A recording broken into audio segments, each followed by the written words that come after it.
والعاقبة للمتقين والصلاة والسلام على سيد الأنبياء والمرسلين وعلى آله وأصحابه الطيبين الطاهرين أما بعد فأعوذ بالله من الشيطان الرجيم بسم الله الرحمن الرحيم الأخلاء يومئذ بعضهم لبعض عدو إلا المتقين صدق الله العظيم غوث اعظم بمنے بے سرو ساما مددے قبلہ دین مددے کعبہ ایمان مددے انتظار کرم تست منے عینی را اے خدا جو خدا بینو خدا دا مددے بگیردہ بے بلا افتاد کشتی ضعیفانو شکستہ رات پشتی بحق کے خواجہ عثمان ہارون مدد کن یا معین الدین چشتی مدد کن یا معین الدین چشتی مدد کن یا معین الدین چشتی ذوی الاحترام حضرات علماء کرام اور رفقاء دعوت حاضرین محفل السلام علیکم ورحمۃ اللہ وبرکاتہ۔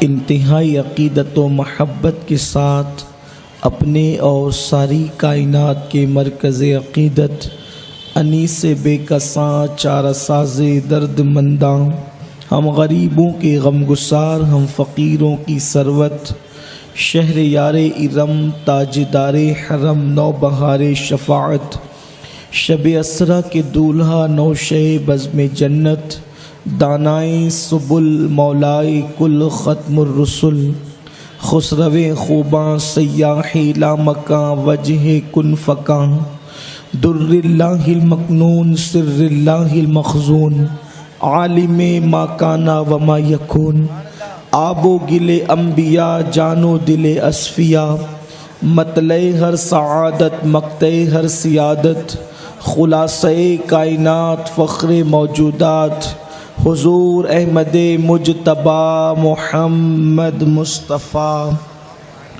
ارواحنا فدا صلی اللہ تعالی علیہ وآلہ وسلم کی بارگاہ بے کس پناہ میں جس طریقے سے میں پڑھا ہوں آپ بھی میرے ساتھ مل کر بلند آواز سے پڑھیں الصلاۃ والسلام علیک یا رسول اللہ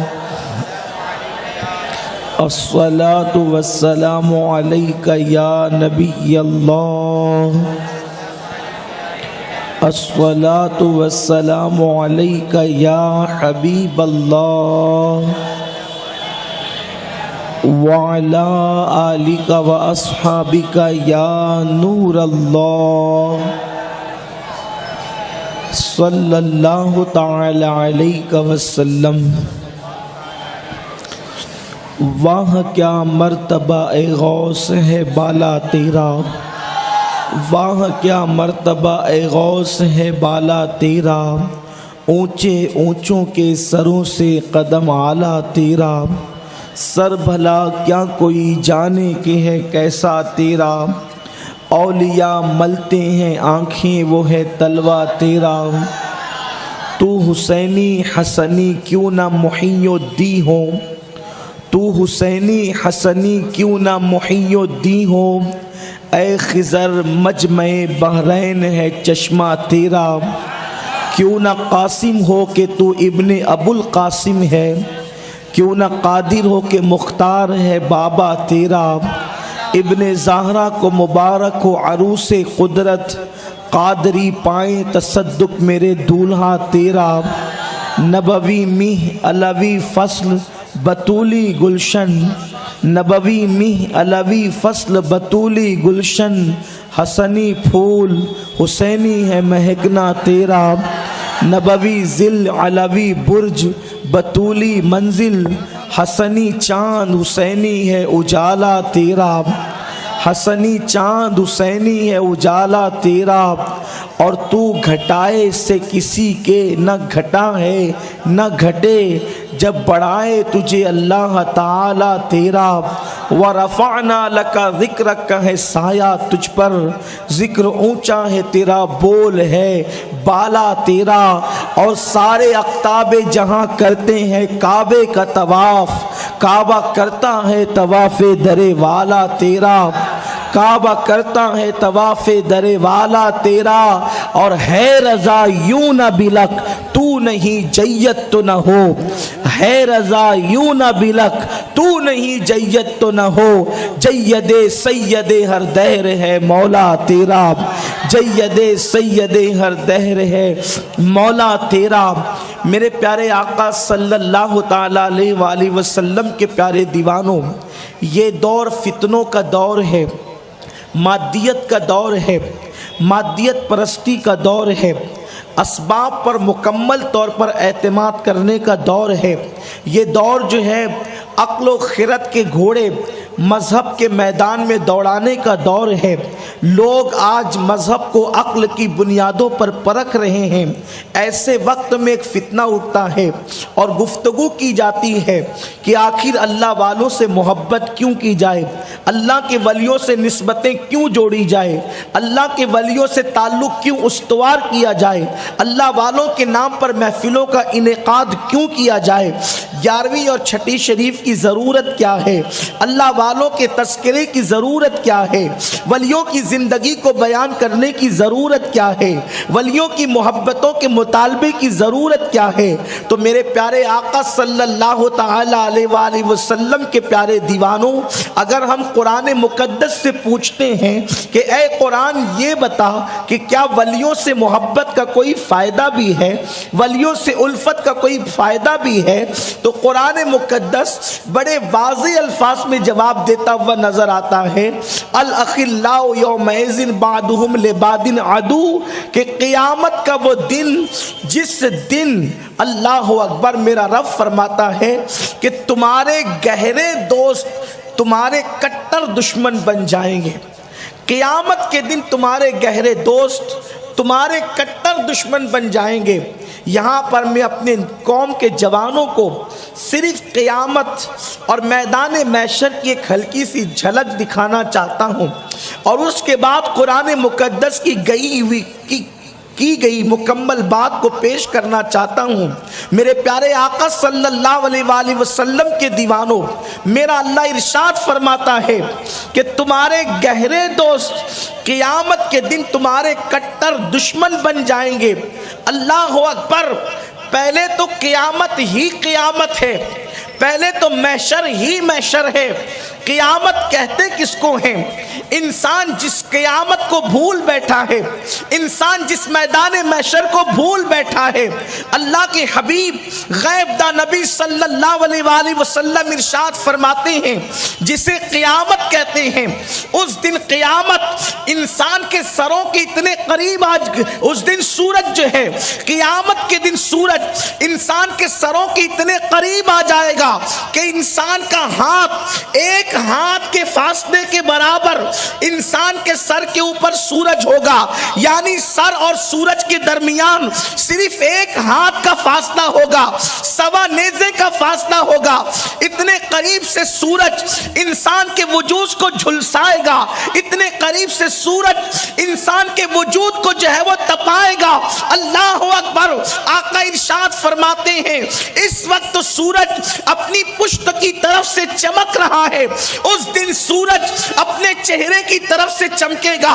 میرے پیارے آقا صلی اللہ علیہ وآلہ وسلم کے دیوانوں، آپ اندازہ لگائیں آج کی تاریخ میں سورج چوتھے آسمان سے چمکتا ہے، پیٹھ کی طرف سے چمکتا ہے، تو اس کی تمازت کا عالم یہ ہے کہ مئی کی گرمی کے اندر انسان دھوپ میں نکلنے کی ہمت ہمت نہیں کرتا، انسان ننگے پیر چلنے کی کوشش نہیں کرتا۔ اللہ اکبر، چوتھی آسمان پر موجود سورج، اس کی تمازت کا یہ عالم ہے۔ تو اللہ اکبر، قیامت کے دن جب وہ انسان کے سر کے اوپر ہوگا اور سورج اور انسان کے سر کے درمیان صرف ایک ہاتھ کا فاصلہ ہوگا، اس وقت انسان کا کیا بنے گا؟ اس وقت انسان کی کیفیت کیا ہوگی؟ اللہ اکبر، کیا وہاں ماں کا دوپٹے کا آنچل کا، کیا وہاں ماں کے دوپٹے کا پلو کام آئے گا؟ کیا وہاں ماں کا آنچل کام آئے گا؟ کیا وہاں باپ کی شفقتیں کام آئے گی؟ نہیں نہیں، بلکہ اللہ اکبر، ماں پہچاننے سے انکار کر رہی ہوگی، باپ رشتہ توڑ چکا ہوگا، خون کے رشتے غیر معتبر ہو گئے ہوں گے، قرآن کہتا ہے دوست دشمن بن رہے ہوں گے۔ اپنی گفتگو کو آگے بڑھانے سے پہلے میں اپنی قوم کے جوانوں سے پوچھنا چاہتا ہوں، آج جو اپنی جوانی پہ ناز کر کے، اپنی جوانی پہ اترا کر، اپنی جوانی پہ غرور کر کے قیامت کے دن کو بھولے بیٹھے ہیں، جہاں معصوموں کا پتا پانی ہو رہا ہوگا، جہاں معصوموں میں کلام کرنے کی طاقت نہیں ہوگی۔ میرا اللہ ارشاد فرماتا ہے، اللہ اکبر، یوم یقوم الروح والملائکہ صفا لا یتکلمون الا من اذن، اس دن جبریل امین اور ان کے ساتھ سارے ملائکہ صف بصف اللہ کی ہیبت سے کانپتے ہوں گے۔ اللہ اکبر، ایک پلک جھپکانے اتنا بھی فرشتوں نے اللہ کی نافرمانی نہیں کی ہے، مگر اللہ اللہ جسے قیامت کہتے ہیں، جسے میدان محشر کہتے ہیں، اس دن کا حال میرا رب فرما رہا ہے کہ فرشتے اور صلی اللہ جبریل امین اللہ کی ہیبت سے تھر تھر کانپتے ہوں گے، اور ان میں کلام کرنے کی جرت نہیں ہوگی، ان میں گفتگو کرنے کی جرت نہیں ہوگی۔ آپ اندازہ تو فرمائیں میرے پیارے آقا صلی اللہ علیہ وسلم کے پیارے دیوانوں، تو جہاں معصوموں کو کلام کرنے کی جرت نہ ہو، جہاں معصوموں کو کلام کرنے کی طاقت نہ ہو، جہاں معصوم بولنے کی ہمت نہ کرے، وہاں ہم پاپیوں کا کیا ہوگا؟ وہاں ہم گنہگاروں کا کیا ہوگا؟ اللہ اکبر، آج تو ہمارا حال یہ ہو گیا ہے کہ ہم تو آخرت کو بھول ہی چکے ہیں، آخرت کو فراموش ہی کر چکے ہیں۔ میرے پیارے آقا صلی اللہ علیہ وسلم کے پیارے دیوانوں، وہ کون سا گناہ ہے جو آج ہماری قوم کے اندر موجود نہیں؟ مذاق میں بھی انسان آج حرام کام کر رہا ہے۔ اللہ اکبر، میرے آقا مصطفیٰ جان رحمت صلی اللہ علیہ وسلم نے فرمایا کہ مذاق میں جھوٹ بولنا یہ بھی حرام ہے، لیکن آج لوگ مذاق میں بھی جھوٹ بولتے ہوئے نظر آتے ہیں۔ میرے کریم آقا مصطفیٰ جان رحمت صلی اللہ علیہ وآلہ وسلم نے ارشاد فرمایا، ابو داؤد شریف کی حدیث ہے، سرکار ارشاد فرماتے ہیں، ایک وقت میری امت پر ایسا آئے گا کہ میری امت کا کوئی شخص زمین میں دھسا دیا جائے گا، کسی کا چہرہ سور اور بندر کی طرح کر دیا جائے گا، کسی کو اللہ اکبر، میرے آقا علیہ الصلوۃ والتسلیم ارشاد فرماتے ہیں، انسان جس کو لا علاج بیماری کہے گا، ایسی بیماریوں میں انسان مبتلا ہو جائے گا، حالانکہ کوئی بیماری لا علاج نہیں ہے، لیکن لوگ جسے لا علاج قرار دیں گے۔ اللہ اکبر، مصطفیٰ جان رحمت صلی اللہ علیہ وآلہ وسلم سے پوچھا گیا کہ یا رسول اللہ، آخر لوگ زمین میں دھسیں گے، ان کے چہرے سور اور بندر کی طرح کیے جائیں گے، اور ابو داؤد شریف کی حدیث میں جو تیسری بات بیان کی گئی ہے وہ یہ ہے کہ ان کی بستیوں کو آگ لگے گی، ان کی بستیاں اچانک جل جائے گی، اس کا سبب لوگوں کو معلوم نہیں ہوگا، یا تو چہرے بدلیں گے، یا تو بستیاں جلے گی، یا تو زمین میں دھسیں گے۔ پوچھا گیا یا رسول اللہ ان کا گناہ کیا ہوگا؟ آقا ارشاد فرماتے ہیں، شراب عام ہو چکی ہوگی، نشے کا دور دورہ ہوگا، اور لوگ زنا کثرت سے کرتے نظر آئیں گے۔ جب میری امت کثرت زنا میں مبتلا ہو جائے اور نشے کی عادی ہو جائے تو پھر وہ دھسنے کے لیے تیار ہو جائے، بستیاں جلنے کے لیے تیار ہو جائے، چہرے بگڑنے کے لیے تیار ہو جائے۔ آج نہیں دیکھتے اخبارات میں آ رہا ہے فلاں بستی جل گئی، پتہ نہیں چلا کہ کیوں جلی، فلاں علاقہ جل گیا، جل کر کے راکھ ہو گیا، بجھانے کی کوشش کی گئی لیکن آگ نہ بجھی۔ میرے پیارے آقا علیہ السلام کے پیارے دیوانوں، چہرے بدل رہے ہیں، چہرے تبدیل ہو رہے ہیں، چہروں کا رنگ بگڑ رہا ہے۔ کل تک حال یہ تھا مسلمانوں کے چہرے دیکھ کر خدا یاد آتا تھا، آج مسلمانوں کے چہروں کا حال یہ ہے، پتہ نہیں چلتا کہ مسلمان ہے کہ کافر ہے۔ یہ صورتحال ہو چکی ہے۔ اللہ کے حبیب غیبدہ نبی صلی اللہ علیہ وآلہ وسلم نے ارشاد فرمایا کہ میری پتہ نہیں اس قوم کو کس نے سبق پڑھا دیا کہ کچھ بھی کرو تم پر عذاب نہیں آئے گا، کہ اللہ کے رسول تمہارے اندر موجود ہے، کچھ بھی کرو عذاب نہیں آئے گا۔ اور پھر اعلیٰ حضرت امام اہل سنت کا شعر پڑھتے ہیں، انت فیہم نے عدو کو بھی لیا دامن میں، اللہ کی عزت کی قسم۔ اس شعر کا مطلب یہ ہے، آیہ کریمہ کا مطلب یہ ہے کہ جیسے جناب نوح کی امت مکمل طور پر عذاب کا شکار ہو کر ختم ہو گئی، ویسے امت محمدیہ پر اجتماعی عذاب نہیں آئے گا۔ قوم لوط پر اجتماعی عذاب آیا، امت محمدیہ پہ نہیں آئے گا۔ قوم سمود پر اجتماعی عذاب آیا، امت محمدیہ پہ نہیں آئے گا۔ اس قوم پر اجتماعی عذاب نہیں آئے گا، لیکن انفرادی عذاب تو آ کر کے رہے گا، بلکہ یہاں تک فرمایا رات کو جرم کرو گے صبح اس کی سزا بھگتو گے، رات کو پاپ کرو گے صبح اس کی سزا بھگتو گے۔ کم سے کم اس کی سزا پاپ کی یہ ہوگی کہ صبح کو تمہارا بیٹا تمہاری نافرمانی کرے گا، صبح کو تمہاری سواری تمہارے کام کی نہیں رہے گی، تمہاری سواری تمہارا حکم نہیں مانے گی۔ کبھی یہ سوچا کہ صبح پلان تھا کہ جلدی سے اٹھ کر کے کام کو جائیں گے، گاڑی پنچر ہوئی۔ اگر حدیث میں اس کو دیکھیں تو پتہ چلتا ہے یہ بھی رات کے کسی گناہ کی سزا ہے۔ ہم نے دین کو کیا سمجھا، ہم نے آخرت کو کیا سمجھا، لیکن میں بہت تفصیل سے گفتگو نہیں کر سکتا، صرف اشارہ دے کر کے گزرنا چاہتا ہوں، اس لیے کہ وقت کی قلت ہے اور مجھے بتایا گیا ہے جس ٹائم پر گفتگو ختم کرنے کے لیے میں نے اس ٹائم میں گفتگو ختم کرنی ہے۔ لیکن آپ سے میں عرض کرنا چاہتا ہوں، جہاں معصوموں کا پتا پانی ہو رہا ہوگا وہاں زانی کس شمار میں ہوں گے، وہاں زانی کس قطار میں ہوں گے؟ جہاں جبریل اللہ کی ہیبت سے کانپتے ہوں گے۔ جبریل کسے کہتے ہیں؟ جسے قرآن نے کہا کہ وہ عرش کے مالک کے نزدیک عزت والا ہے، جس کو عزت والا ہونے کی سند قرآن نے دی ہے، وہ اللہ کی ہیبت سے کانپیں گے، اسے جبریل کہتے ہیں۔ فرشتے اللہ کی ہیبت سے کانپیں گے تو رات کی تاریکیوں کے اندر گندے مناظر کو دیکھنے والے کس شمار میں ہوں گے؟ جھوٹ بول کر کے زندگی گزارنے والے، حرام کو پیٹ میں ڈال کر کے زندگی گزارنے والے، سود کے لقمے پیٹ کے اندر ڈالنے والے، اللہ اکبر، عورتوں پہ بد نظری کرنے والے، اب محلوں میں بیٹھ کر کے لوگوں کی غیبت کرنے والے، لوگوں کی چگلی کھانے والے، اللہ اکبر، بہنوں کا حصہ دبا کر کے اللہ اکبر حاجی نمازی کہلانے والے کس شمار و قطار میں ہوں گے؟ کہاں موجود ہوں گے؟ ان کا انجام کیا ہوگا؟ ان کا حال کیا ہوگا؟ جنہوں نے کمزوروں کو دبا کر کے اپنی طاقت کا مس یوز کیا ہوگا، ان کا انجام کیا ہوگا؟ میرے پیارے آقا علیہ السلام کے پیارے دیوانوں، یہاں پر صرف ایک اشارہ دینا چاہتا ہوں۔ ایک مرتبہ امیر المومنین سیدنا فاروق اعظم رضی اللہ تعالیٰ عنہ نے ارشاد فرمایا حضرت کعب احبار سے، اے کعب، ذرا میرا دل چاہتا ہے کہ تو مجھے اللہ کی ڈر کی باتیں ایسی سنا جس سے میرے دل میں خدا کا خوف زیادہ ہو۔ جناب کعب احبار فرماتے ہیں امیر المومنین، قیامت کے دن جب جہنم لائی جائے گی تو جہنم کو یوں ہی نہیں لایا جائے گا، بلکہ جہنم اتنی بڑی ہے اور جہنم کی آگ اتنی دردناک ہے کہ 70,000 لگامیں جہنم کے منہ میں ڈالی جائے گی، اور جیسے گھوڑا اور جانور کھینچ کے لایا جاتا ہے، حدیث پاک کا مفہوم ہے کہ جہنم کو کھینچ کر کے لایا جائے گا، 70,000 لگامیں جہنم کے منہ میں ہوگی اور اس کو فرشتے کھینچ کر لاتے ہوں گے۔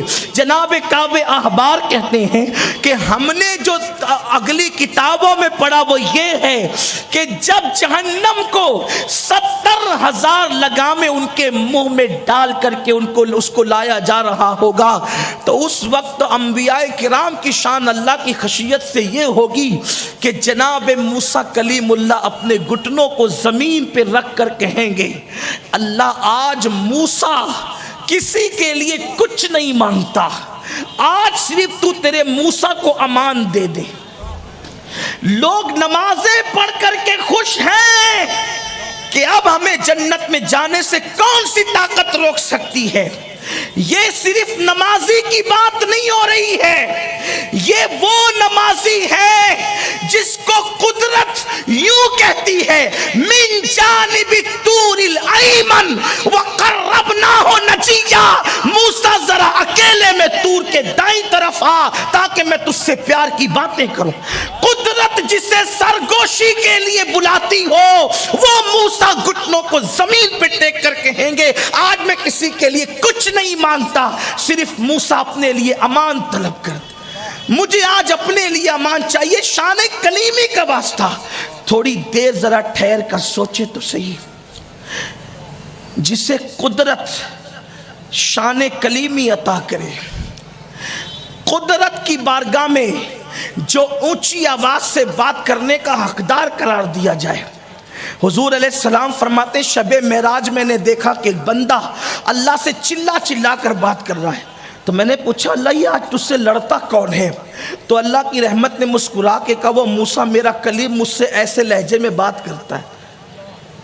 سوچو جب شان محبوبیت پر کلام ہو رہا ہے تو آواز اونچی ہو رہی ہے، اور قیامت کے دن جن کی آوازیں اونچی ہوتی ہے بارگاہ رب العزت میں اور جن کو یہ وجاہت عطا کی گئی ہے ان کی خشیت کا عالم قیامت کے دن یہ ہے کہ وہ کہتے ہیں کہ میں کسی کے لیے آج کچھ نہیں مانگتا، آج تو مجھے اپنے لیے امان چاہیے۔ اور میری قوم یہ سوچ کر کے بالکل اطمینان سے بیٹھی ہوئی ہے کہ قیامت میں کیا ہوگا، کیا ہوگا، جو ہوگا دیکھا جائے گا۔ قیامت میں یہ بھی ہوگا، میں آپ کو صرف مایوس کرنے نہیں آیا، میں بات آگے بھی کروں گا، لیکن آپ کو یہ بھی کہنا چاہتا ہوں کہ تصویر کا ایک رخ دیکھ کر کے ہم چین سے سوئے ہوئے ہیں۔ اللہ کے رسول صلی اللہ علیہ وآلہ وسلم ارشاد فرماتے ہیں کہ جس نے زندگی میں جان بوجھ کر ایک وقت کی نماز چھوڑی ہے اس کے ساتھ قیامت کے دن میرا کوئی وعدہ نہیں ہے اور وہ میرے ذمے سے باہر ہے۔ ہم کہاں ہیں؟ تھوڑی دیر تو سوچو، نماز کے اوقات میں موبائل گیم لے کر بیٹھنے والوں سوچو، حضور اپنے ذمے سے ان کو باہر کر رہے ہیں۔ اللہ اکبر۔ میں کہتا ہوں قیامت کی ساری ہول ناکیاں کافور ہو جاتی ہے جب حضور کا خیال آ جاتا ہے، لیکن سوچیں تو صحیح، حضور نے یہ بھی تو کہا ہے کہ میرا ان کے ساتھ کوئی وعدہ نہیں ہے۔ آقا فرماتے ہیں میرا ان کے ساتھ کوئی وعدہ نہیں ہے۔ رات کے 4 بجے تک کے موبائل پہ زنا کے مناظر دیکھ کر فجر میں سونے والے میرے جوان کس منہ سے کہتے ہیں کہ قیامت میں جو ہوگا دیکھا جائے گا؟ یہاں جناب موسیٰ کہہ رہے ہیں کہ میں اپنے لیے امان مانگتا ہوں، کسی کے لیے کچھ نہیں مانگتا۔ اور ابراہیم خلیل کی شان یہ ہوگی اس دن کہ وہ اپنے گھٹنوں کو زمین پہ ٹیک کے کہیں گے مولا شان خلیلی کا واسطہ آج مجھے امان دے دے، میں کسی کے لیے کچھ نہیں مانگتا۔ ہم تو جانوروں کی گردن پہ چھریاں رکھتے ہیں، ابراہیم علیہ السلام نے تو بیٹے کی گردن پہ چھری رکھی اللہ کی محبت میں، لیکن وہاں ان کی خشیت کا حال یہ ہوگا۔ حضرت عیسیٰ علیہ السلام عرض کریں گے مولا آج عیسیٰ اپنی کنواری بطول ماں مریم کے لیے بھی کوئی سوال نہیں کرتا، آج عیسیٰ صرف اپنے لیے امان چاہتا ہے۔ جس دن جناب عیسیٰ اپنی ماں کے لیے بھی کچھ نہ مانگے، اپنی ماں کے لیے بھی کچھ نہ مانگے، کوئی حلوہ ہے جسے محشر کہتے ہیں، جسے قیامت کہتے ہیں، کوئی آسان سی بات ہے؟ اللہ کے رسول صلی اللہ علیہ وآلہ وسلم کے غلاموں، انبیاء کرام کی یہ شان ہوگی اللہ کی خشیت کی وجہ سے، مگر وہاں ایک منظر اور بھی دیکھا جائے گا کہ جہاں موسیٰ ابراہیم و عیسیٰ علیہم الصلاۃ والتسلیم جب یہ کہیں گے کہ کسی کے لیے کچھ نہیں مانگتے صرف اپنے لیے مانگتے ہیں، ایک ذات ایسی ہوگی جو سر سجدے میں رکھ کر اپنے لیے کچھ نہیں اپنی امت کے لیے مانگ رہی، اپنی امت کے لیے مانگ رہی ہوگی۔ اللہ اکبر. لیکن اسی ذات کا کہنا یہ ہے کہ جس نے ایک وقت کی نماز قصدن جان بوجھ کے چھوڑ دی، قیامت کے دن اس کے ساتھ میرا کوئی وعدہ نہیں، میرا کوئی ذمہ نہیں اس کے ساتھ. اسی رسول ہاشمی نے فرمایا صلی اللہ علیہ وآلہ وسلم کہ جو مجھ سے عشق کا دعویٰ کرے اور پوری رات سوتا رہے وہ جھوٹا ہے. یعنی عاشق کے لیے ذمہ داری قرار دی گئی، جو عاشق ہوگا وہ پوری رات سو ہی نہیں سکتا. آقا فرماتے جو مجھ سے، اس حدیث کو شیخ ابو طالب مکی رحمت اللہ علیہ نے قوت القلوب میں لکھا ہے کہ سرکار فرماتے جو مجھ سے عشق کا دعویٰ کرے اور پوری رات سوئے وہ جھوٹا ہے. اور میں کہتا ہوں اس صدی میں کہ جو فجر میں بھی نہ اٹھے اس سے بڑا جھوٹا کون ہوگا. عاشق تو رات بھر نہیں سو سکتا کیونکہ اس کو رات کو نیند نہیں آتی. ہم بھی رات کو جگتے ہیں لیکن اپنے جگنے میں ہم تو جگ کر کتے سے بدتر ہو جاتے ہیں.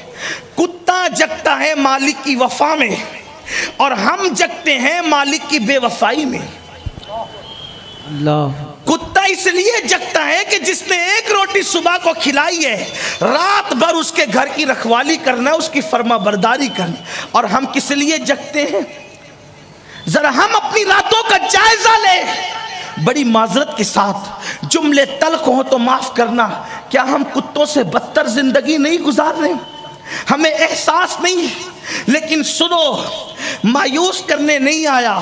قرآن مقدس نے خوف کے ساتھ امید کی بات کی، امید کے ساتھ خوف کی بات کی. فرمایا گیا کہ جس کا خوف امید پر غالب آ جائے وہ گمراہ ہو جاتا ہے، اور جس کی امید خوف پر غالب آ جائے وہ بھی تباہی کے دہانے پر پہنچ جاتا ہے. الایمان بین الخوف والرجاء، ایمان خوف اور امید کی درمیانی کیفیت کا نام ہے.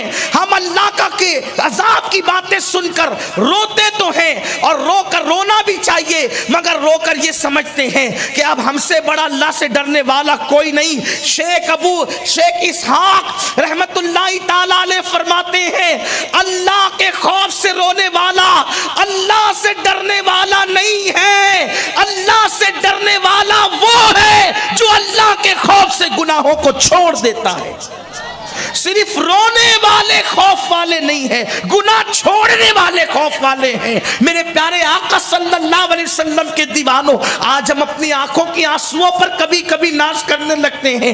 ہم نے بھی رویا ہے اللہ کے لیے، لیکن رونے والوں اگر گناہ نہیں چھوڑا ہے تو خاشعین میں آپ کا شمار ہمارا شمار نہیں ہونے والا. اللہ اللہ. اسی لیے تو آپ دیکھیں میرے پیارے آقا صلی اللہ علیہ وآلہ وسلم کے دیوانوں، اور یہ بھی کہا گیا کہ جس کو اپنے گناہ پہ رونا نہیں آتا پھر اس کو اپنے ایمان کی حالت پر رونا چاہیے. اللہ اکبر. تو میدان محشر وہ ہے جہاں معصوموں کا پیتا پانی ہوگا. میدان محشر وہ ہے جہاں ماں باپ دور ہو جائیں گے. میدان محشر وہ ہے جہاں ماں دامن چھڑائے گی. میدان محشر وہ ہے جہاں باپ پہچاننے سے انکار کرے گا. میدان محشر وہ ہے جہاں خون کے رشتے ٹوٹ جائیں گے. میدان محشر وہ ہے گزرا کرے پسر پہ پیدر کو خبر نہ ہو. میدان محشر وہ ہے دوست کٹر دشمن بن جائیں گے.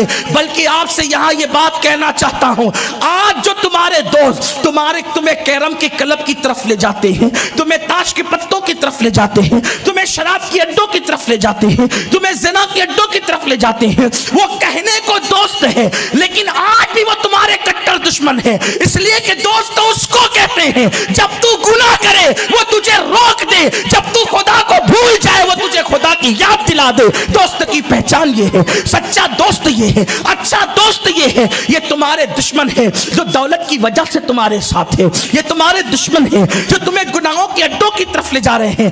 یاد رکھنا گناہ اتنا تباہ نہیں کرتا جتنے برے دوست تباہ کر دیتے ہیں، جتنے گنہگار دوست تباہ کر دیتے ہیں. باپ اتنا تباہ نہیں کرتا جتنے پاپی دوست برباد کر دیتے ہیں. اور سن لو، نیکی جتنا فائدہ نہیں پہنچاتی اس سے زیادہ نیکوں کی صحبت فائدہ پہنچاتی ہے.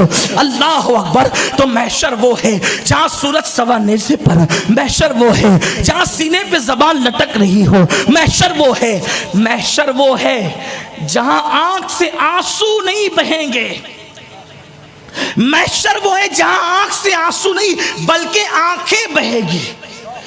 آنسو اگر 1 گھنٹہ بہ جائے تو حلق سوکھنے لگتا ہے، وہاں آنسو نہیں بہیں گے، وہاں آنکھیں بہیں گی۔ امام نے کہا ہے یا الہی جب بہیں آنکھیں حساب جرم سے، مجرموں نے جو آنکھوں سے پاپ کیا ہوگا وہاں آنکھیں بہے گی، بہ بہ کر کے گرے گی آنکھیں، وہاں انسان کا بھیجا کھولے گا، پسینے میں ہچکولے لے رہا ہوگا، پتا پانی ہو رہا ہوگا، کوئی کسی کا پرسان حال نہیں ہوگا۔ قرآن جب کہتا ہے نا کہ سارے دوست دشمن بن جائیں گے، تو قرآن آگے یہ بھی کہتا ہے کام کون آئے گا، کون کام آئے گا؟ تو اللہ کا قرآن کہتا ہے الا المتقین۔ قیامت میں جب ماں کام نہیں آ رہی ہوگی، باپ کام نہیں آ رہا ہوگا، رشتہ دار کام نہیں آ رہے ہوں گے، پتا پانی ہو رہا ہوگا، لوگوں کے بھیجے ناک کے ذریعے بہ رہے ہوں گے، زبانیں سینے پہ لٹک رہی ہوگی، جرائم کر کے انسان پچھتا رہا ہوگا، اور پچھتانا بھی وہاں کام نہیں آئے گا۔ یہاں کا پچھتانا کام آئے گا، وہاں کا پچھتانا کام نہیں آئے گا۔ وہاں کون کام آئے گا؟ الا المتقین، وہاں متقی کام آئیں گے۔ ہم نے قرآن سے کہا ذرا اور وضاحت کر، یہ متقی کون ہے؟ تو قرآن کہتا ہے ان اولیاءہ الا المتقون، ولی ہی تو متقی ہوا کرتے ہیں۔ یعنی قیامت میں جب کوئی کام نہیں آئیں گے تو اللہ کے اولیاء کام آئیں گے، اور پھر جو جتنا بڑا ولی ہوگا وہ اتنا زیادہ کام آئے گا۔ سبحان اللہ۔ جو جتنا بڑا ولی ہوگا وہ اتنا زیادہ کام آئے گا۔ مطلب گلی کوچوں میں جن اولیاء کی مزار بنی ہے وہ بھی کام آئیں گے۔ جب گلی کے پیروں کی یہ شان ہے تو وہ ولی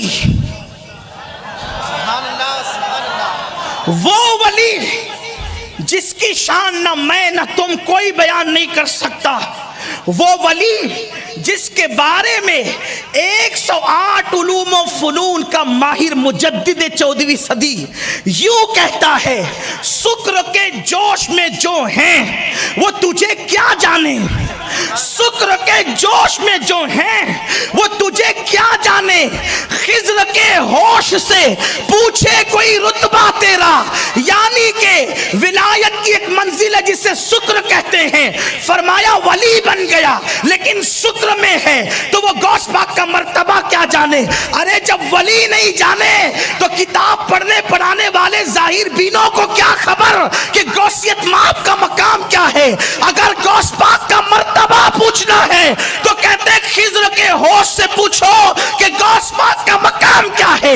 اب خضر کیا کہتے ہیں؟ شیخ عبدالحق محدث دہلوی نے لکھا ہے، کیا لکھا ہے کہ ایک ولی کی ملاقات خضر سے ہوئی تو پوچھا کہ غوث پاک کی شان کیا ہے؟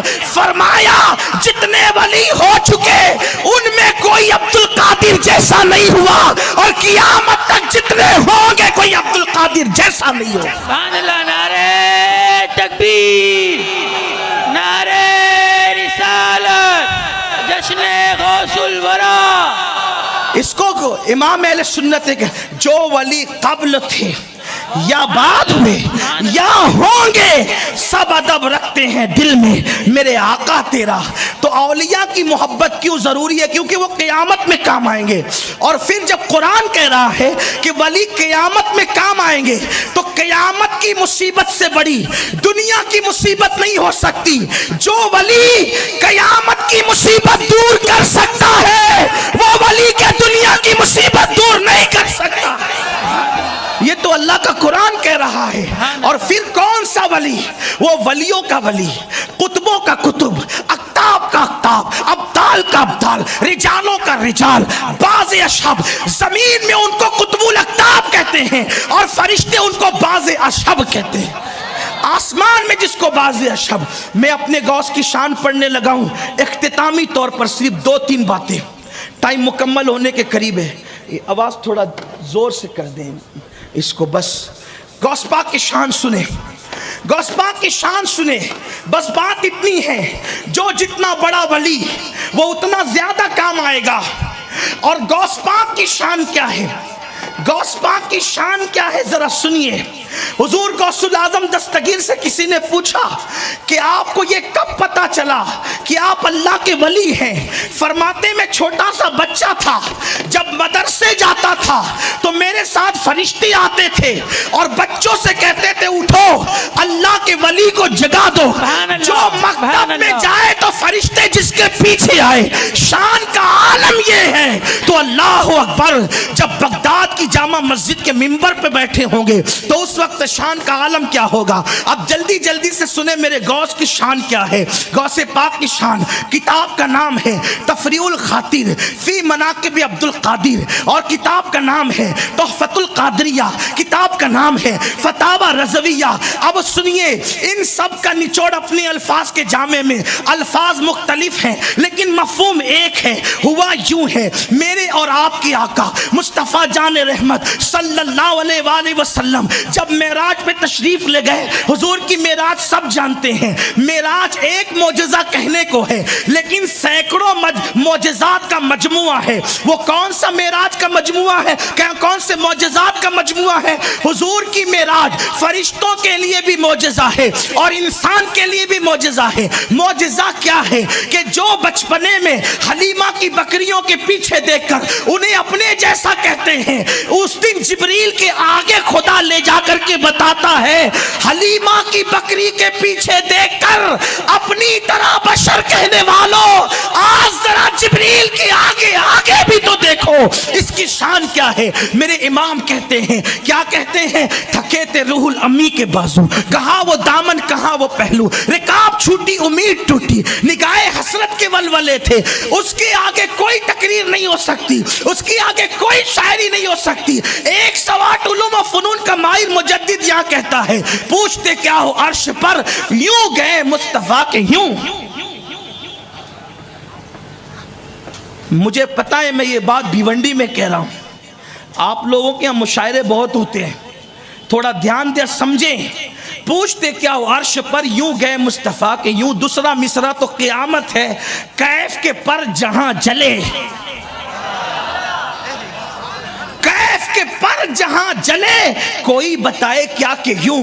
میں چیلنج کرتا ہوں بڑے سے بڑا دانشور مفکر خطیب و ادیب صرف کیف سمجھا دے کسے کہتے ہیں. جب کیف سمجھایا نہیں جا سکتا تو کیف کو پر کہاں سے لائیں گے آپ، اور پھر اس کے پروں کو جلنا کیسے ثابت کریں گے آپ؟ یہ شاعری نہیں ہے، یہ عشق بول رہا ہے کیف کے پر جہاں جلے. لیکن ایک طالب علم ہونے کی حیثیت سے میں کیف کسے کہتے ہیں بتا دوں. آپ شربت پیتے ہیں نا، شربت جب آپ کے حلق میں جاتا ہے تو جو لذت آتی ہے اسی کو کیف کہتے ہیں. بولو کوئی سمجھا سکتا ہے اس لذت کو؟ آپ بتائیں کوئی سمجھا سکتا ہے؟ اس محفل میں بہت سارے شعراء بھی ہوں گے لیکن وہ میری فکر سے اختلاف کرنے کا حق بھی رکھتے ہیں. ایک طالب علم ہونے کی حیثیت سے بتا رہا ہوں جو لذت آتی ہے اسی کو کیف کہتے ہیں. 1000 گلاس پی جائے کبھی کیف سمجھا نہیں سکتے جس نے نہیں پیا ہو شربت. امام کہتے ہیں کیف کے پر جہاں جلے. ابھی میں غوث پاک کی منقبت اسی نعت سے پڑھنے والا ہوں، دھیان دینا ذرا، توجہ کرنا، اور مردوں کی طرح نہیں سننا، ان کا نام لے کے مردے بھی زندہ ہوتے ہیں. دھیان سے سننا. کیف کے پر جہاں جلے کوئی بتائے کیا کہ یوں. اس کا مطلب وہاں نہ عقل جا سکتی، نہ شعور جا سکتا، نہ تدبر جا سکتا، نہ خطابت جا سکتی، کوئی نہیں جا سکتا. کیوں؟ کیونکہ وہاں تو جا ہی نہیں دوئی کی. ٹھیک ہے، وہاں تو جا ہی نہیں دوئی کی، وہاں تو جا ہی نہیں دوئی کی، وہاں دو نہیں رہ سکتے. لیکن سنو قرآن کہتا ہے الا المتقین، قیامت میں متقی کام آئیں گے. جو جتنا بڑا متقی وہ اتنا بڑا ولی، جو جتنا بڑا ولی وہ اتنا زیادہ کام آئے گا. لیکن جس ولیوں کا ولی سلطان الاولیاء سید الاولیاء، کائنات ولایت میں ایسی کوئی ذات نہیں جسے غوث الاعظم کہتے ہیں. کیا شان ہے اپنے مرشد کی غوث پاک کی، جن کا دامن پکڑا، جن سے دل کے رشتے لگے، جن سے دل کے رشتے استوار ہو گئے اور استوار ہونے پر مصیبتیں دور ہو گئی. حضور اچھے میاں مہریروی فرماتے ہیں جناب کہ مرید کہتے ہیں غلام غوث اعظم بے کسو مزتر نمی مانن، غلام غوث اعظم بے کسو مزتر نمی مانن، اگر مانن شبے دیگر نمی مانن. فرماتے غوث پاک کا مرید بے کس و مضطرب نہیں ہو سکتا، پریشان حال نہیں ہو سکتا، اگر پریشان ہوا بھی تو صرف ایک رات کے لیے ہوتا، اس کے بعد کبھی نہیں ہوتا۔ جو پریشان رہتے انہیں احتساب کرنا چاہیے کہ کہیں مریدی ٹوٹ تو نہیں گئی، رشتے کمزور تو نہیں ہو گئے، کیونکہ یہ اچھے میاں کا اچھا شعر ہے، اس کو پڑھنا وظیفے کے طور پہ اللہ والے پڑھتے تھے۔ غلام غوث اعظم بے کس و مستر نمی مانن، اگر مانن شبے مانن شبے دیگر نمی مانن۔ غوث پاک کہتے ہیں میرا نام مصیبت میں لو تو اللہ مصیبت دور کر دے۔ فرماتے ہیں مرید کو ٹھوکر لگتی ہاتھ پکڑ لیتا ہوں گرنے نہیں دیتا، یہ غوث پاک کی شان ہے۔ اللہ اکبر۔ لیکن سنیے کیف کے پر جہاں جلے، کوئی بتائے کیا کہ یوں جہاں جبریل تھک کر بیٹھ جائیں، جہاں جبریل تھک کر بیٹھ جائیں، جہاں کیف کے پر جلے اس کے آگے آمنہ کے لال جائیں، پھر ایک منزل آئے، اب حضور کو اس کے آگے جانا ہے کہاں؟ تو قرآن کہتا ہے وہاں دنا فتدلا فکان قاب قوسین او ادنا، اس منزل پر جانا ہے۔ حضور نے دیکھا سواری چھوٹ گئی، رف رف چھوٹ گیا، جبریل تھک کر بیٹھ گئے۔ ہم غیر رسول کو رسول کے برابر نہیں مانتے، افضلیت کی بات نہیں ہے۔ ذالک فضل اللہ یؤتی من یشاء، جب میرے آقا نے دیکھا مکے سے اقصی تک آنے والا، اقصی سے آسمانوں تک آنے والا، آسمانوں سے سدرہ تک آنے والا، جبریل معذرت کر کے بیٹھ گیا، رکاب چھوٹی، امید ٹوٹی، نگاہ حسرت کے ولولے تھے۔ جب حضور نے دیکھا کہ کوئی نہیں کوئی نہیں کوئی نہیں کوئی نہیں، تو آقا کی نظر پڑی ایک ایسے جوان پر جس کا حسن بڑا عظیم تھا۔ اس نے کہا یا رسول اللہ میرا کندھا حاضر ہے، کتاب کا نام فیر تحفۃ القادریہ تفریح الخاطر، میں بھیونڈی میں نام کتاب کا اس لیے لے رہا ہوں کہ آپ بہت پڑھے لکھے لوگ ہیں، میں طالب علم ہوں، آپ کو حوالے تک پہنچنے میں آسانی رہے گی۔ اللہ اکبر۔ لیکن یہ بات ضرور کہوں گا کہ حکم لگانے سے پہلے مجھ پہ لکھنے والوں پر ذرا سوچنا چاہیے کہ معمولی لوگوں نے نہیں لکھا، اس میں امام اہل سنت بھی شامل ہے، 2200 کتابوں کا مصنف علامہ فیض احمد اویسی بھی شامل ہے۔ اس جوان نے کہا یا رسول اللہ، اور اللہ اکبر، خاتم الاولیاء فی العراق حضرت شیخ شہاب الدین عمر سہروردی نے بھی اس روایت کو بیان کیا ہے۔ یہ شیخ شہاب الدین عمر سہروردی کون ہے؟ غوث پاک نے کہا شہاب الدین عمر سہروردی کے بعد عراق میں اس جیسا ولی پیدا نہیں ہو سکتا۔ وہ شیخ شہاب الدین عمر سہروردی بھی اس کو بیان کرے کہ ایک جوان نے کہا حضور میرا کندھا حاضر ہے، اس پہ پیر رکھیں۔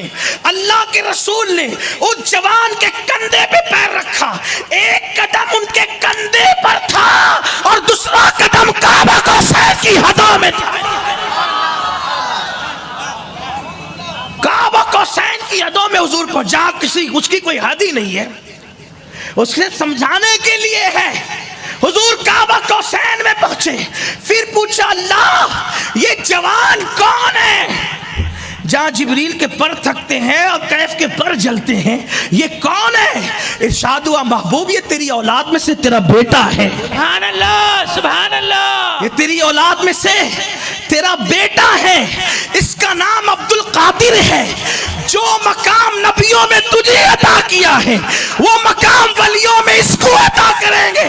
میرے نبی نے فرمایا کہ اس نے میرا قدم اپنی گردن پر لیا، میری امت کے سارے ولی اس کا قدم اپنی گردن پر لیں گے۔ سبحان اللہ سبحان اللہ۔ شیخ شہاب الدین عمر سہروردی کہتے ہیں اسی لیے وجہ یہ ہوئی کہ غوث پاک پیدا ہوئے تو آپ کی پیٹھ پر رسول پاک کے قدم کا نشان موجود ہے۔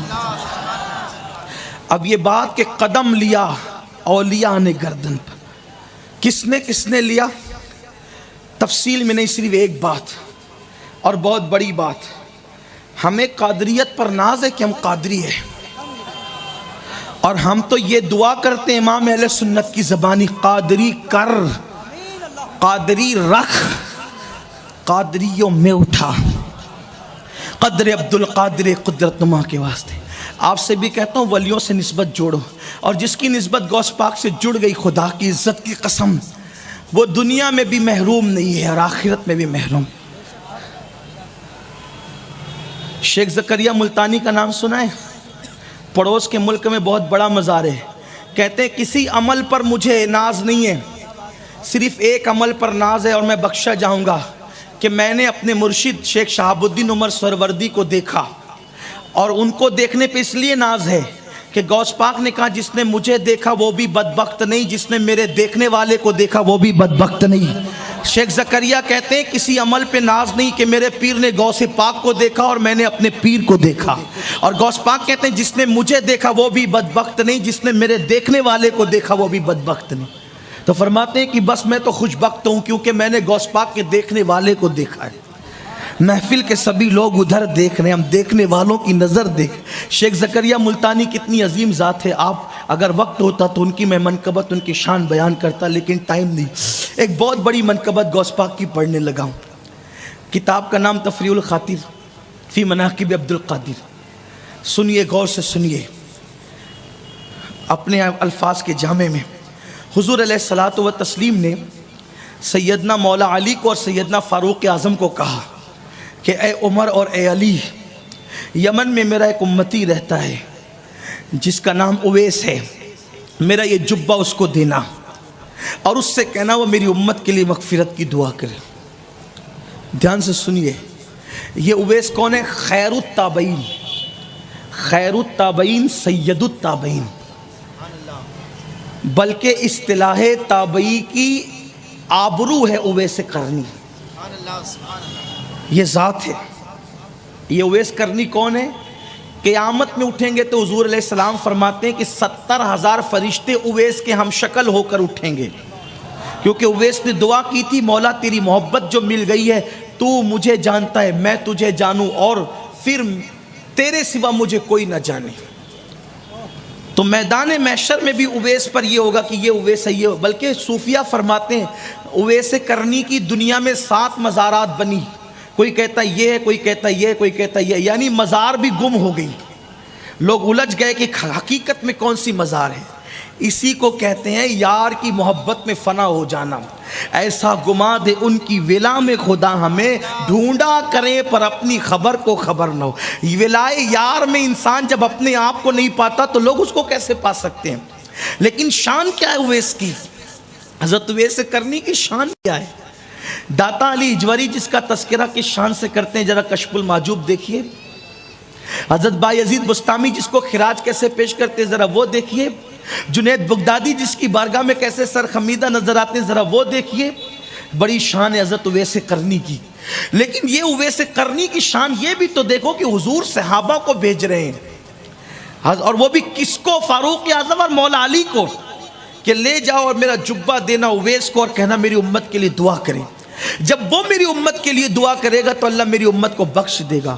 امت کے لیے حضور کی دعا کافی ہے، لیکن حضور وہاں بھیج کیوں رہے ہیں؟ اس لیے کہ اس میں ایک بات کا اشارہ کرنا مقصود ہے. حضور بتا رہے ہیں کہ لوگ اولیاء کی طرف سفر کرنے کو حرام، شرک و خدا جانے کیا کیا کہیں گے. آقا نے اپنے حکم سے فاروق اعظم اور مولا علی کو مدینے سے یمن تک سفر کرنے کا حکم دیا تاکہ شد رحال کا فتنہ ہی ختم ہو جائے. شد رحال کا فتنہ ہی، کہ لوگ کہتے لا تشد الرحال، لا خوب تقریریں کرتے، یہ حضور کی مزار کی طرف بھی سفر جائز نہیں. اللہ کے رسول نے علی مرتضی فاروق اعظم کو یمن کیوں بھیجا؟ صرف اویس کی طرف سفر کرنے کے لیے. ارے جب اویس کی طرف سفر کرنا یہ جائز ہے تو جانے اویس مصطفیٰ جان رحمت کے سفر کی شان کا عالم کیا ہوگا؟ لوگ کہتے ہم نہیں کرتے، ہم کہتے تمہارے کرنے کی بات نہیں ہے، کسی کی اوقات نہیں. بے حکم کب مجال پرندے کو پر کی ہے، انہوں نے تجھے بلایا ہی نہیں بدبخت، اس لیے تو کبھی جانے کی کوشش ہی نہیں کی. فاروق اعظم اور علی مرتضی سفر کر رہے ہیں اور افضل کو سفر کروایا جا رہا ہے مفضول کی طرف تاکہ شان ولایت پتہ چل جائے. یہ دونوں پہنچے بھی اور پھر جبہ حضور نے دیا. میں کہتا ہوں نالین بھی تو دے سکتے تھے، جبہ ہی کیوں دیا؟ اشارہ ملتا ہے حدیث سے، جبے کا تعلق کپڑے سے ہوتا ہے. اشارہ مل رہا ہے ولی زمین پر ہو تو بھی کپڑا لے جا سکتے ہو اور اندر ہو تو بھی کپڑا لے جا سکتے ہو، کوئی پرابلم کی بات نہیں ہے۔ حضور نے اپنا جبہ دیا اور پھر کہا کہ اس سے کہنا دعا کرے۔ اور اولیاء کے پاس کیوں جاؤ؟ مقصد بھی سامنے آ گیا، دعا کروانے۔ اولیاء کی دعا قبول ہوتی ہے کیونکہ قرآن کہتا ہے اِنَّا رحمت اللہ قریب من المحسنین، کہ بے شک اللہ کی رحمت محسنین یعنی اس کے ولیوں کے قریب ہے۔ اویس قرنی سے دعا کراؤ۔ مولا علی چلے، فاروق اعظم چلے، حضور کا جبہ دیا اور کہا کہ اویس حضور نے تجھے سلام کہا ہے۔ اویس تو سلام سن کر کے وجد میں آ گئے، وجد کی کیفیت طاری ہو گئی۔ جب وجد کی حالت ختم ہوئی تو صوفیہ فرماتے ہیں پوچھا کہ درود شریف پڑھ لیں، پوچھا کہ امیر المومنین جب حضور نے مجھے سلام کہا تھا میرا نام حضور کی زبان پہ آیا تھا تو کیفیت کیا تھی؟ تو فاروق اعظم نے کہا جب اتنی محبت تھی تو آپ زیارت کے لیے کیوں نہیں آئے؟ کہا آپ نے تو زیارت کی تھی نا، ذرا مجھے بھی بتا دیں کہ حضور کی بھویں ملی ہوئی تھی یا الگ الگ تھی؟ فاروق اعظم کی نظریں جھک گئی، آنکھوں میں آنسو آ گئے اور کہنے لگے امن میں دیکھا، جنگ میں دیکھا، مسجد میں دیکھا، محراب میں دیکھا، میدان میں دیکھا، گھر میں دیکھا، مینا میں، مزدلفہ میں، عرفات میں، ہر جگہ دیکھا، جہاں دیکھ سکتا تھا وہاں دیکھا، لیکن نظریں اٹھتی تھی۔ باری تعالیٰ کی تجلیات کا ایسا پہرا ہوتا تھا کہ ادب کی وجہ سے نظریں جھک جاتی تھی، اس لیے بتا نہیں سکتا کہ ملی ہوئی تھی یا الگ الگ تھی۔ اویس کہتے ہیں ہم سے پوچھ لیں ہم بتا دیتے ہیں کہ جب کوئی دور سے دیکھتا تھا تو بھویں الگ الگ نظر آتی تھی اور جب قریب جا کے دیکھتا تھا تو ملی ہوئی نظر آتی تھی۔ ان کی زلفیں نہیں رحمت کی گھٹا چھائی ہے، ان کے ابرو نہیں دو قبلوں کی یکجائی ہے۔ تو فاروق اعظم نے کہا دعا کرے امت محمدیہ کے لیے۔ اویس نے جبہ رکھ دیا، سر سجدے میں رکھا اور سر سجدے میں رکھنے کے بعد عرض کیا اللہ تیرے حبیب کے صدقے ان کی امت کو بخش دے، اللہ تیرے حبیب کے صدقے ان کی امت کو بخش دے، اللہ تیرے حبیب کے صدقے ان کی امت کو بخش دے۔ اللہ نے فرمایا اویس تیری دعا سے میں نے اپنے محبوب کی آدھی امت کو بخش دیا۔ اویس نے دریائے کرم جوش میں دیکھا، اویس نے دریائے کرم جوش میں دیکھا، دریائے کرم جوش میں دیکھا۔ عرض کی مولا آدھی بخش دی ہے، آدھی کو اور بخش دے۔ ارشاد ہوا سجدے سے سر اٹھا، آدھی تیری دعا سے بخشا ہے اور آدھی عبد القادر کی شفاعت سے قیامت کے دن بخشیں گے، آدھی عبد القادر کی شفاعت سے۔ تفریح الخاطر اٹھا کر کے دیکھے، تفریح الخاطر اٹھا کر دیکھے، اس کو لکھنے والے امام عبد القادر ابن محی الدین اربلی رحمت اللہ علیہ ہے اور اربلی کا علمی مقام کیا یہ اہل علم جانتے ہیں۔ میرے رب نے فرمایا اویس آدھی عبد القادر کی شفاعت سے بخشیں گے۔ اویس کرنی نے پوچھا اللہ تو جس کی شفاعت سے آدھی امت بخشے گا وہ ہے کون؟ میں اس کی زیارت کرنا چاہتا ہوں، وہ کہاں ہے مجھے بتا تاکہ میں اس کی زیارت کروں۔ ندا آئی مقعد صدق نندا ملک مقتدر، اس منزل پر وہ فائز ہے۔ اہل علم جانتے ہیں یہ منزل لوگوں کو مرنے کے بعد نصیب ہوگی، عبد القادر جیلانی پیدا ہونے سے پہلے وہاں موجود۔ سبحان اللہ سبحان اللہ۔ پھر فرمایا سماد تنافت اللہ فکان کعبہ قوسین کے جلووں میں گم ہے اور وہ سن وہ میری حجت ہے قیامت تک کے لیے، جس کو عبد القادر کہتے ہیں۔ اویس کرنی کے بار انہیں اویس کرنی کو خدا سنا رہا ہے کہ مقام غوثیت کیا ہے، غوث پاک کا مقام کیا ہے، غوث پاک کا مرتبہ کیا ہے۔ تو کہا وہ میری حجت ہے، وہ میری دلیل قیامت تک کے لیے اور وہ میرے محبوب کی امت میں، میری محبوب کی امت کے لیے امان ہے قیامت تک کے لیے۔ اور وہ سن جب وہ دنیا میں آئے گا تو اس کو حکم ہوگا اپنی انوار کی تجلی اس کے دل پہ ڈالیں گے، محبوب کی طرف سے اس کو کھلت پہنائی جائے گی اور اس سے یہ اعلان کروایا جائے گا قدمی حاضی علی رکبت کل ولی اللہ، میرا یہ قدم ہر ولی کی گردن پر ہے۔ تو جتنے ولی ہیں سارے اولین اور آخرین جو گزر چکے موجود آنے والے سب گردن اس کے آگے جھکا کر اس کا قدم اپنی گردن پر لیں گے۔ اویس کرنی نے کہا مولا جب یہ ہوگا جب وہ کہے گا ہر ولی کی گردن پر ہے. تو گواہ ہو جا اویس کرنی ابھی اس کے لیے اپنی گردن جھکا رہا ہے. اویس کرنی اس کے لیے اپنی گردن جھکا رہا ہے. تو مجدد میت ماضیہ کہنے لگا اونچے اونچوں کے سروں سے. اور ایک مقام پہ کیا کہتا ہے؟ ہزاروں تابعی سے تو فروتر. اگر کسی کو یہ شبہ ہو اویس کرنی تو تابعی ہے، تو میرے امام نے یہ مسئلہ بھی حل کیا. فمیں ہزاروں تابعی سے تو فروتر، یہ طبقہ مجملن فاضل ہے یا غوث، یہ طبقہ مجملن. اب سوچو جس کے لیے اویس کرنی گردن جھکا رہے ہیں اس غوث العظم کی شان کیا ہوگی. مجھ پہ کوئی بات کرنے سے پہلے امام اربلی کو ضرور دھیان میں رکھنا. بھیونڈی والوں، تقریر کے بعد سرگوشیاں نہیں کرنا. اب میں تو اپنے مرشد کی شان بیان کرنے لگا ہوں.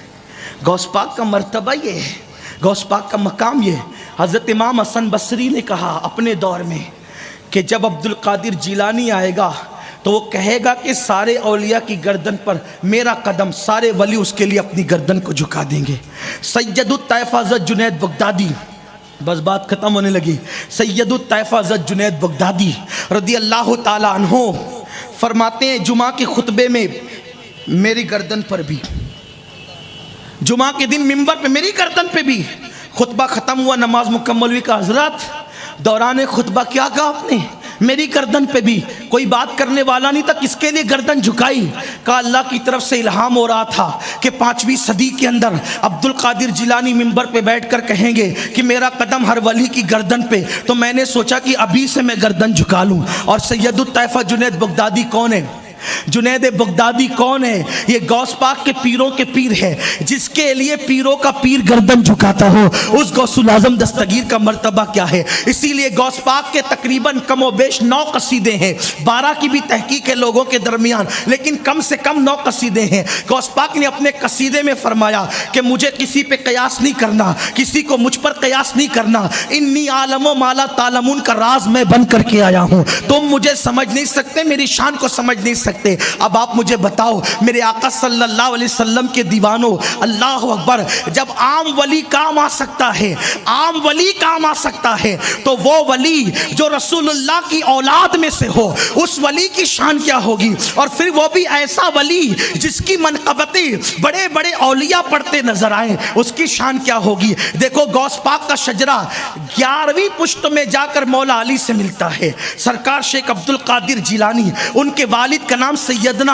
ابو صالح موسیٰ جنگی دوست، ان کے والد کا نام سیدنا عبداللہ جیلی رحمت اللہ علیہ، ان کے والد کا نام سید یحییٰ زاہد رحمت اللہ علیہ، ان کے والد کا نام سید محمد رحمت اللہ علیہ، ان کے والد کا نام سید داؤد رحمت اللہ علیہ، ان کے والد کا نام موسیٰ الجون رحمت اللہ علیہ، ان کے والد کا نام سیدنا عبداللہ محض رحمت اللہ علیہ، ان کے والد کا نام سیدنا حسن مصنع رحمت اللہ علیہ، ان کے والد کا نام سیدنا امام حسن رضی اللہ تعالیٰ عنہ، ان کے والد کا نام مولا علی رضی اللہ تعالیٰ عنہ، ان کی زوجہ سیدہ فاطمہ، ان کے والد کا نام محمد رسول اللہ. آؤ در زہرا پر پھیلائے ہوئے دامن، نسلیں ہیں کریموں کی لجپال گھرانہ ہے.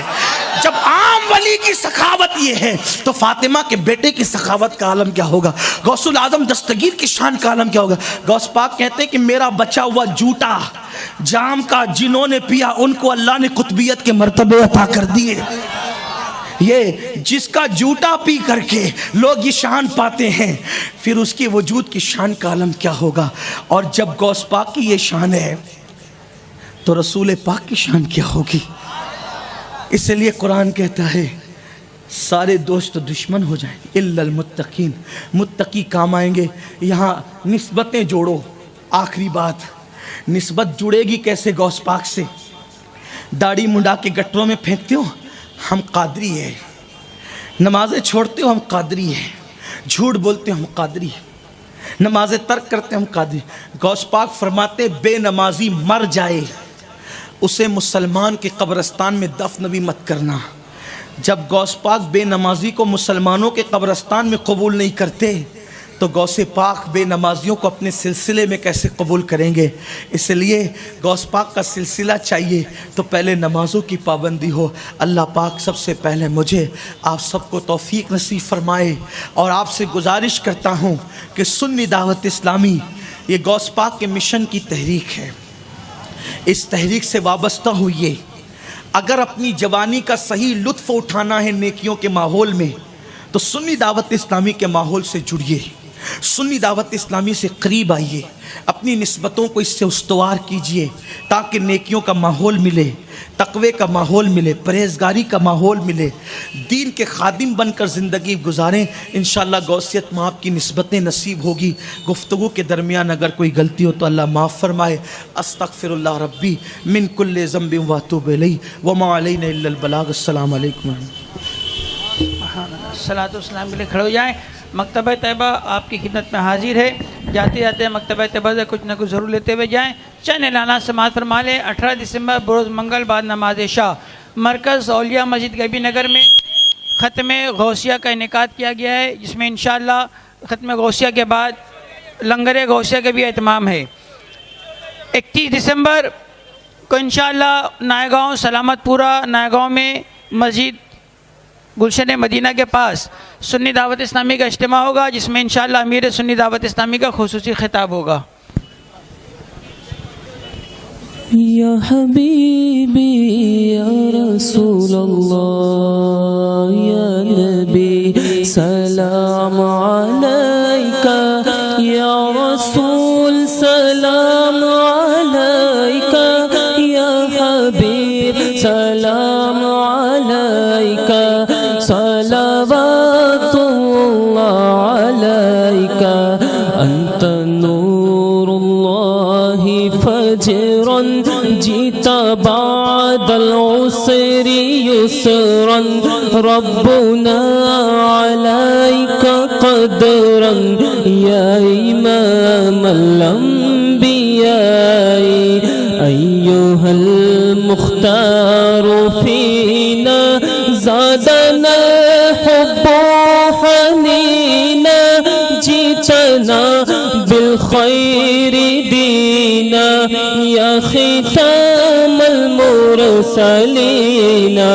یا حبیبی یا رسول اللہ یا نبی علیکہ یا رسول سلام علیکہ یا حبیب سلام علیکہ صلوات اللہ علیکہ مصطفیٰ خیر الورا ہو سرور ہر دو سرا ہو اپنے آنچھوں کا تصدق ہم بدوں کو بھی نبھا ہو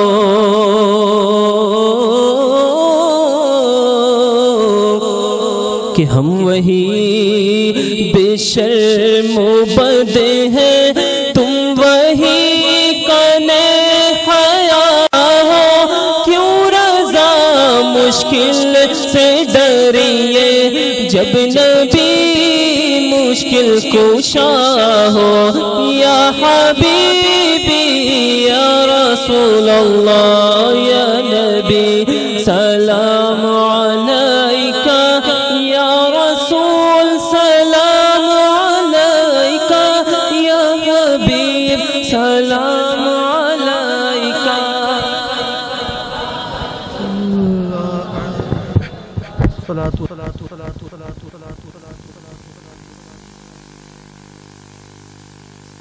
إلى حضرة النبي الكريم عليه أفضل الصلاة وأكمل التسليم وابنه الكريم الغوث العظم الجيلاني أجمعين.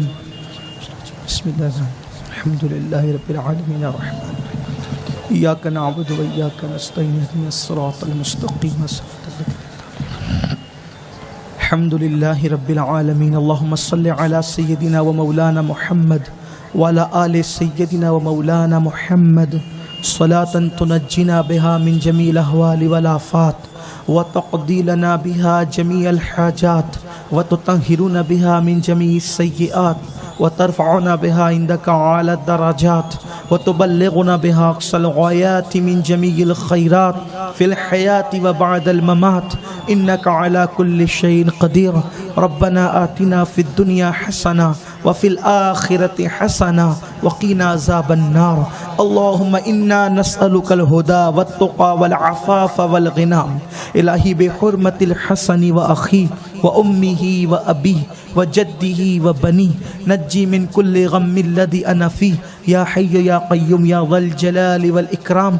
أسألك أن تحيي قلبي بنور معرفتك يا الله يا الله يا أرحم الراحمين يا أرحم الراحمين يا أرحم الراحمين. یا اللہ اس محفل کو قبول فرما، ہم سب کے گناہوں کو معاف فرما. حضور غوثیت ماپ کا واسطہ، ان کے نانا جان کا واسطہ، پنجتن پاک کا واسطہ، خلفائے راشدین جملہ اصحاب، ازواج مطہرات کا واسطہ، جملہ اولیاء کاملین کا واسطہ، ہم سب کی بے حساب مغفرت فرما دے. ہمارے ماں باپ کی مغفرت فرما دے. کل مومنین مومنات مسلمین مسلمات کی مغفرت فرما. ہم سب کو نمازی بنا دے. ہمارے آل اولاد کو ازواج کو نمازی بنا دے. ہمارے گھروں میں رزق میں کاروبار میں برکتیں عطا فرما دے. یا اللہ ہماری ہر قسمت کی برائی کو نیکی سے تبدیل فرما دے. شقاوتوں کو سعادتوں سے تبدیل فرما دے. یا اللہ ہماری بری تقدیر کو بھلی کر دے. سوئے ہوئے مقدر کو بیدار کر دے. حلال طیب مال کثیر عطا فرما. بے اولادوں کو نیک اولاد عطا فرما. موذی بیماریوں سے بچا، مہلک بیماریوں سے بچا. جن بیٹیوں کو رشتے نے ان کے لیے اچھے رشتوں کا انتظام فرما. جتنے اہل ایمان بیمار ہیں سب کو شفائے کاملہ وعاجلہ نصیب فرما. اسماعیل صدیقی صاحب کی اور تمام اہل ایمان کی مغفرت فرما. یا اللہ تو کریم و رحیم ہے. ایمان و سنیت پر استقامت عطا فرما. ایمان پر مدینہ منورہ میں شہادت کی موت نصیب فرما. یا اللہ جب تک زندگی بہتر ہو عزت والی ایمان والی اطاعت والی زندگی عطا فرما. جب موت بہتر ہو تو محبوب کے قدموں میں موت نصیب فرما. یا اللہ پوری دنیا کے مسلمانوں کی بالخصوص خواجہ کے ہندوستان کی حفاظت فرما. ہمارے ملک و ہندوستان کو تمام فسادات سے بچا، آفات ارضی و سماوی سے بچا. خواجہ کے ہندوستان میں مسلمانوں کو عروج و ترقی عطا فرما. سنی دعوت اسلامی کو دن 11ویں رات 12ویں ترقی عطا فرما. حضور امیر سنی دعوت و جملہ رفقائے دعوت کو صحت و سلامتی دراز عمر بالخیر عطا فرما. ہم سب سے وہ کام لے جس سے تو اور تیرے محبوب راضی ہو جائیں. یا اللہ آج کی محفل کے انعقاد میں جس نے حصہ لیا بالخصوص لبیک کمیٹی کے جملہ احباب کو اللہ تیری شان کے لائق بہتر جزا بہتر صلہ عطا فرما. یا اللہ تیرے محبوب کے محبوب غوث پاک نے فرمایا میرے نام کے وسیلے سے جو دعا کی جاتی ہے قبول ہوتی ہے. یا اللہ تجھے واسطہ شیخ عبد القادر جیلانی کا، ان کے نانا جان کا، ان کی دادی سیدہ فاطمہ کا، ان کے والدین کا، ان کی اولاد کا. یا اللہ اس محفل میں جس کے دل میں جتنی مرادیں ہیں اللہ سب کی مرادیں پوری کر دے. سب کی تمنائیں پوری کر دے. سب کے اٹھے ہوئے ہاتھ کی لاج رکھ لے.